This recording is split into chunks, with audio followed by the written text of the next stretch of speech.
ladies and gents, this is Ravaged Silence. I have posted a video earlier about by earlier I mean a couple months ago, about a motherboard made by Elite Control Science or something like that. It's ECS. Do not buy their boards. Their boards are junk. I replaced my ECS board with a Biostar Z87X 3D. It supports Crossfire out the box. It supports higher wattage processors. It's generally just a much better board. Built-in 7.1 channel preamp.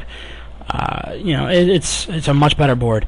Do not buy ECS. ECS is just junk. As you see here, here's the processor that I'm running in this, and it's confirmed to be working perfectly fine. It's the i5-4670. One of the main issues I had with the ECS is, for some odd reason, my graphics card, when I was playing games, I would get really bad frame rates, and then after I would get really bad frame rates, all of a sudden my graphics drivers would fail, like completely. Every single time my graphics drivers would fail. Graphics drivers would fail. Graphics drivers would fail. I've tried everything. I mean, I went to ECS. I contacted ECS, and they first said to me, "Change out your power supply." I changed out my power supply. Didn't do jack crap. And then they were like, "Oh, well, maybe it's your video card." I'm like, I'm not going to change out my $206 video card to test your $45 motherboard. That's not happening. There's no way in hell I'm doing that. That's ludicrous. So they ended up contacting me completely. They have yet to contact me again about their board. I think they literally are waiting for the warranty to be up, and then they're going to contact me saying, "Oh, well, your warranty's up." So do not contact ECS. They don't stand by their products.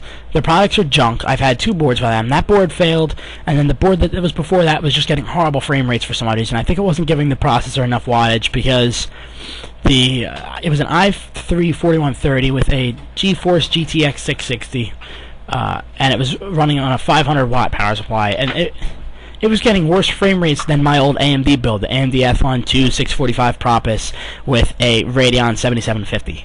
I mean, it was getting horrible frames. So I think it was something with the board. And then once he switched boards, it worked fine. So, it's just, they're junk products. They'll never be anything but junk. Stay clear. This Biostar motherboard has everything you will need. It supports Crossfire. It's not good for SLI. SLI is not supported, but Crossfire is good. And it supports the newest Intel generation processors in the 1150 section. So if you want a good motherboard, go with this. There's only one complaint I have about it, and that's the surge protection. If it senses a surge, the CMOS fails. When the CMOS fails, it's a very big pain in the ass to get it to show display video again. I repeat, a very big pain in the ass to get it to show video again. But it does show video after you hold the reset button on the motherboard, which is included. Down, I know you can't see my mouse, but you'll see colored pegs towards the bottom right corner of it by the headphone area. There's a little number display, and then underneath that there's two silver buttons. There's a reset and a power button.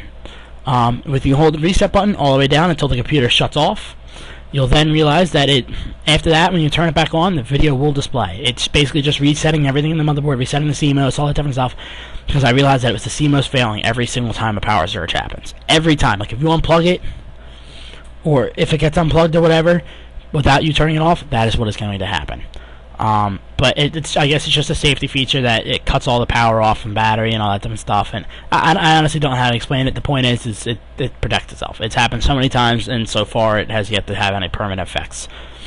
I'm running this with an i5-4670, Asus R9 270, 4 gigs of RAM because 4 gigs of my RAM are now missing because I built another computer for a friend, and a 64 gigabyte SSD with a 500 gigabyte Seagate 7200 RPM.